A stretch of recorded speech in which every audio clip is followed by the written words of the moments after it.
Hi, I'm talking about Srotas as a diagnostic importance or a diagnostic tool in terms of Ayurvedic diagnosis. Srotas mapping is something which enables you to read through what is the progression, what is the possible profile access, and also it helps you date the probable incidences of what the patient presents you with a complaint. The presentation of the patient's complaint is much and much important, as has always been elucidated in any of the texts in any of the systems. What the patient is facing, his story is all about your understanding of the problem, and it's all that is going to ultimately reflect in what you treat. Uniqueness of Srutas is something that it allows you to understand the involvement of various systems of the body gradually, step by step, through a transport mechanism that exists within the body. It covers the transport sources and it covers the transport possibilities, both. Now, I'm not going into the details of how many srotas are there or what are the functions of each and individual one of them. But looking at the diagnostic idea, let me pick on, say, a possibility of one of the signs, that is a patient coming to us with, say, respiratory distress. Now, the first impression that you get of somebody feeling difficulty in breathing is that he is not getting the adequate amount of oxygen. When you talk of not getting the adequate amount of oxygen, you then reflect onto n number of possibilities. You go for a SpO2 check, you go for, which is to measure blood oxygenation, you go for a hemoglobin check to check if there is enough medium to carry the oxygen. You also ascertain the fluid volumes within the body through various mechanisms, various investigations, which go on to suggest if the blood carrier per unit volume is in an adequate index, otherwise, if diluted, the carrying capacity of oxygen of blood is lesser. But these investigations are very mechanical and they do reflect on what the problem is, not necessarily how this problem began and where is it leading to. What comes here importantly is only the patient's history. Now, if the patient says that there was nothing in the past and his relatives or anybody along reports the same, that there is nothing in the past, and there's an incidence of a fever, say for example, you have an automatic direction that you evaluate respiratory functions. That is the pranavasrotas. You also limit it to the fact that there is probably no progression from one to the other srotas, because, and the timeline of it, say if the timeline suggests that it is a few days, you don't move around, move beyond it. But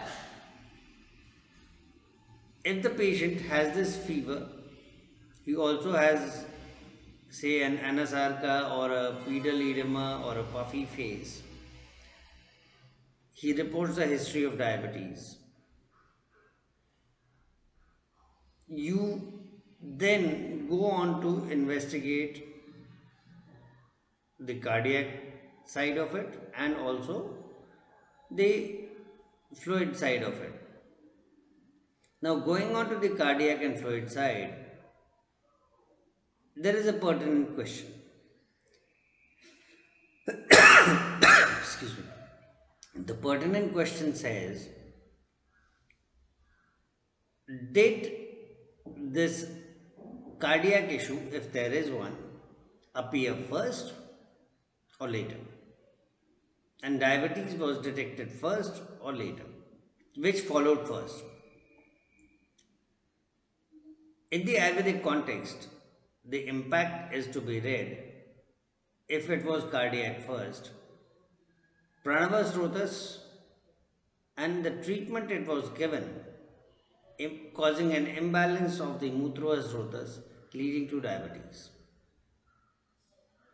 If it was vice versa, mutra srotas improperly managed leading to a secondary load on heart and leading to cardiac ailment.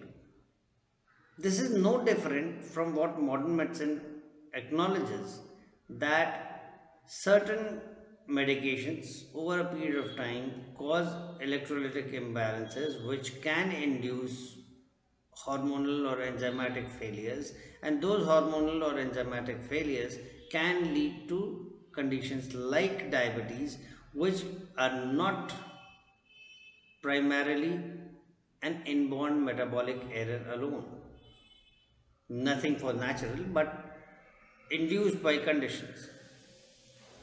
And the vice versa, that a diabetic patient on oral drugs over a period of time for various reasons goes into a renal failure, and his renal failure impacts a secondary cardiac load which results in a refractory high blood pressure. But the way modern medicine expresses, there is no connect the way Ayurveda connects it. That is to say that when pranava srutas is impacted, you have a certain ratio which impacts the Agni, and that Agni along with Vata impacts Mutra Srotas. This leads to a state which may be Kapha Pittaj, which may be Pitta Kaphaj. There are variations to it depending on the doshic imbalance, and that results in ailments of the kidneys, diabetes being one of them. So it and this transgression has happened through the Rasava Srotas and the Raktava Srotas, the two primary vehicles that are referred to in Ayurveda in all conditions. Modern medicine only talks of this transgression when you start discussing the hemodynamics of it or the fluid dynamics of it.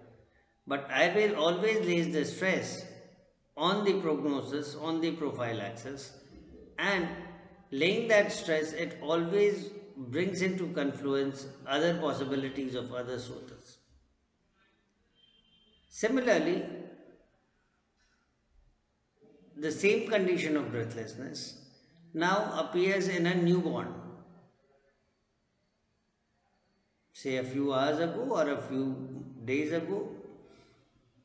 Now, what challenge did this newborn face wherein he had to develop a breathlessness?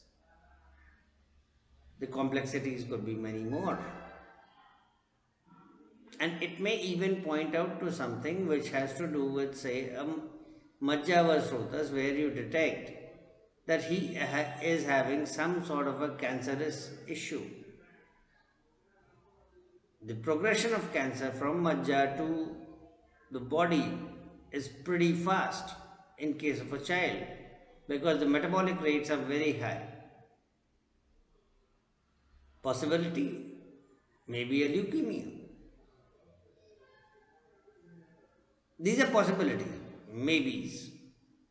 Or maybe a malfunctional kidney that was formed. So, if you carefully take the history of a patient and sometimes probe into the dating of it, go back step by step into the problem, its occurrence, the way it occurred, how it began, what was the first step, what was the first incidence, what was the first time you tried to ignore it. If you can get to that depth of the patient's history, you can map those incidences, those reportings, those feelings of the patient across and come to a conclusion. How the problem moved on, what accumulated, and those movements of problems, those accumulations reflect what actually went wrong,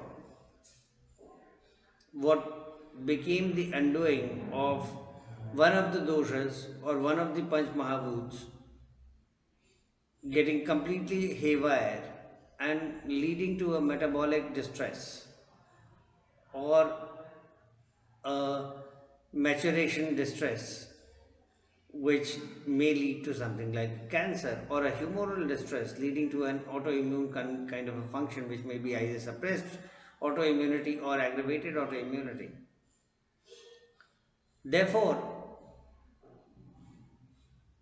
there is no wonder that Ayurvedic texts are able to enumerate many medical conditions that we know of today without having had the, what should say, without having had enjoyed the benefits of wide scale investigations and advanced matrices that define today's medical practice. However, with time and the kind of teaching, unfortunately, that we go through, this practical coaching is missing. The idea of statistically driving Ayurveda is not incorrect, but these statistics need to be correlated with functions, the way body works, and what applies to one does not apply to the other. The factual difference is to the extent that it has a very wide range and a very wide connotation across race, across gender, across geographies, across age, across religious habits. So it matters. A Hindu, a practicing Hindu in, say, India will not have similar habits as a practicing Hindu in the Europe or in the United States. And their geographies are different. Their vegetation is different.